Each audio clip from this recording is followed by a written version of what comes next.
Liverpool won the first leg 1-0 in Paris with a late goal from Harvey Elliott and the brilliance of Alisson Becker, despite PSG's dominance in possession and chances. In the return leg, Ousmane Dembélé's early goal brought Liverpool level on aggregate at Anfield. Despite numerous opportunities for both teams, the match went to penalties, where Donnarumma's saves from Núñez and Jones secured PSG's advancement and earned him the Man of the Match award. Now that the result is clear, it's time to examine why Liverpool faltered at Anfield and were eliminated from the Champions League. Liverpool lined up in a 4-2-3-1 formation, a setup that emphasizes balance between defense and attack. The choice of Alisson in goal was entirely expected, as he is regarded as one of the most reliable goalkeepers in the world. In defense, the centre-back pairing of Van Dijk and Konate was selected, offering a mix of experience, physicality, and dominance in aerial duels. On the flanks, Alexander-Arnold and Robertson were positioned, playing not only a defensive role but also contributing with precise crosses and participating in attacks, thus playing a key role in Liverpool's playing style. In midfield, manager Arne Slot opted for two central midfielders, Ryan Gravenberch and Alexis Mac Allister. The choice of these two suggests that Liverpool aimed to control the game with quick passes and build up play from the back. However, having only two central midfielders could have posed problems against PSG, who utilized a three-man midfield, potentially disrupting Liverpool's control over the game's flow. In the attacking third, three players positioned behind the striker included Mohamed Salah, Dominic Szoboszlai, and Luis Diaz. The inclusion of Salah was entirely natural. Not only is he the team's top scorer, but he also has the ability to create individual opportunities. Diaz, with his speed and dribbling ability, was an excellent complement on the left, while Szoboszlai brought his ability to join the attack and create chances. At the top of the attack, Diogo Jota was preferred over Darwin Núñez. This decision was likely due to Jota's superior accuracy in finishing and his ability to link up between midfield and attack. Paris Saint-Germain lined up in a 4-3-3 formation, reflecting the team's emphasis on possession and utilizing speed in counterattacks. In goal, Gianluigi Donnarumma was selected, whose experience and shot-stopping abilities make him an essential figure in maintaining the team's defensive solidity. In defense, Marquinhos and Willian Pacho played as the centre-backs. Marquinhos is the leader of the defense, while the choice of Pacho indicates PSG's reliance on the youth and physicality of the young defender, although his lack of experience could have been a potential risk. On the flanks, Achraf Hakimi and Nuno Mendes were selected, signaling the team's attacking approach. Both fullbacks provide strong defensive capabilities but also offer excellent attacking potential and the ability to create numerical superiority on the wings. In midfield, PSG utilized a three-man setup with Vitinha, Fabian Ruiz, and João Neves. This choice reflects the team's focus on controlling the center of the park. Vitinha is the key player in ball circulation with his ball retention and precise passing, while Fabian Ruiz adds physicality and stability to the midfield. João Neves, with his dynamism and high energy, complements the other two midfielders. In attack, PSG deployed three quick and technical players, Bradley Barcola, Ousmane Dembélé, and Kvicha Kvaratskhelia. The selection of Kvaratskhelia and Barcola on the wing suggests that PSG wanted to exploit their speed in counterattacks and create chances from the flanks.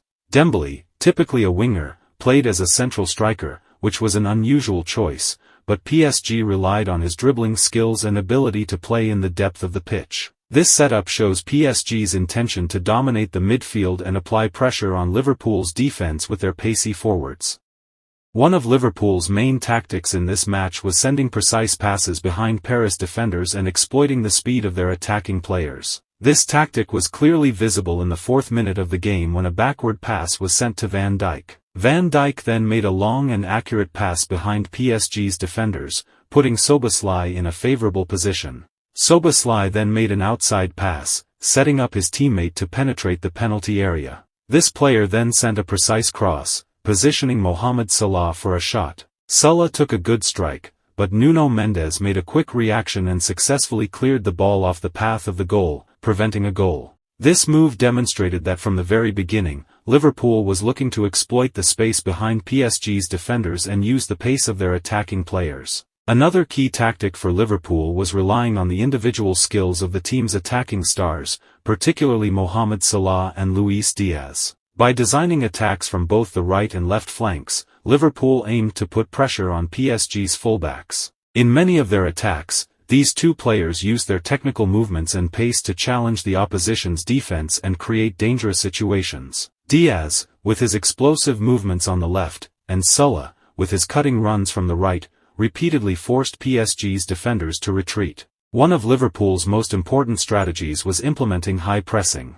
Whenever the ball reached PSG's defense or goalkeeper, Liverpool applied pressure with 4 or 5 players and attempted to force errors from the defenders. This tactic had several advantages. PSG's defenders were forced to clear the ball quickly, which reduced the accuracy of their passes. In the case of a passing mistake, Liverpool could quickly regain possession near PSG's goal and create dangerous opportunities. If PSG's defenders had to resort to long passes, Liverpool's defense, with superiority in aerial duels, could regain possession. The high press led to multiple errors from PSG's defenders, creating good opportunities for Liverpool. Paris Saint-Germain had effectively focused on exploiting Liverpool's defensive weaknesses. One of their main strategies was using the spaces behind Liverpool's fullbacks. PSG's central striker often dropped deeper to collect the ball and, with a precise pass, put the wingers into space behind Liverpool's defenders. This tactic paid off well, and PSG's first goal was a direct result of it. When the ball reached PSG's defense, 5 Liverpool players pushed forward to apply high pressure. This forced Liverpool's defenders to step up to cover the empty spaces. However,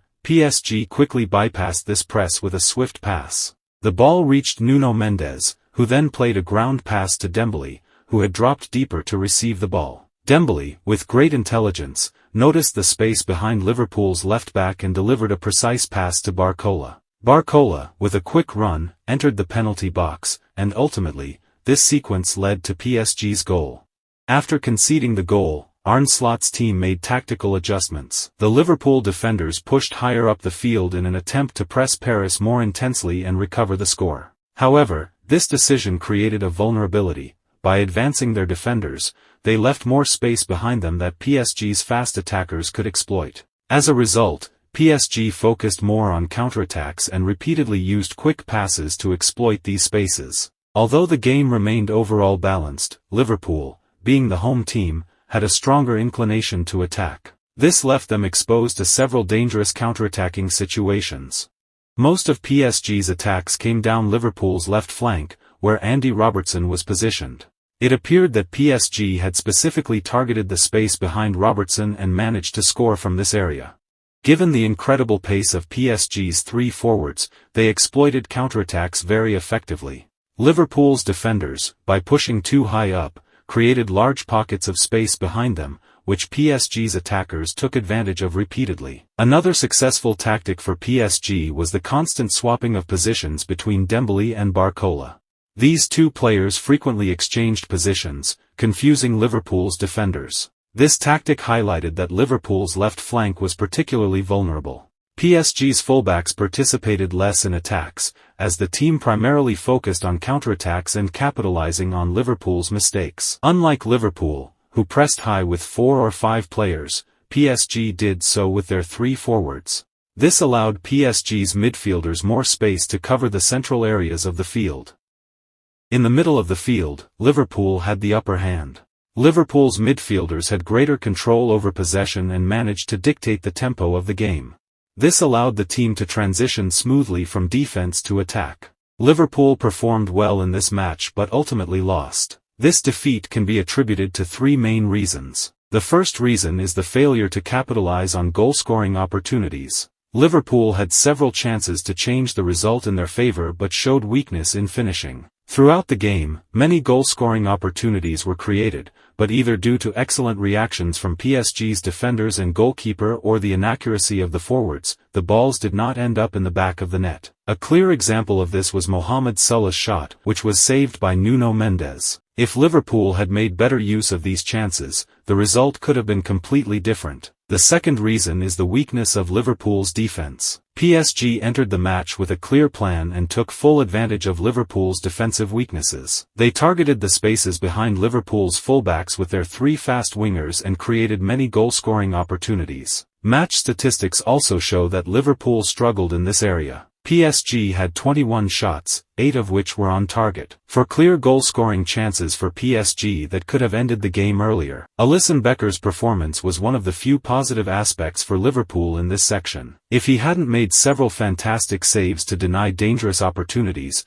perhaps the game would never have gone to penalties. The third reason is PSG's tactical superiority. One of the most important reasons for Liverpool's defeat was PSG's precise analysis of Liverpool's playing style. PSG knew how Liverpool attacked, and by neutralizing Mohamed Salah and Luis Diaz, they effectively weakened Liverpool's attacking threat. Liverpool's main tactic was to use the flanks to penetrate and deliver crosses into the box, or rely on individual creativity, but PSG's defenders shut down these spaces and did not allow Liverpool to execute their plans. Additionally, PSG's players defended very intelligently. Like Real Madrid in their return leg against Manchester City last season, PSG defended valiantly from their own box and did not allow Liverpool to take advantage of their early momentum. In conclusion, Liverpool started the game well and, at times, performed better than their opponent. However, poor finishing, defensive weaknesses, and PSG's tactical superiority led to their defeat.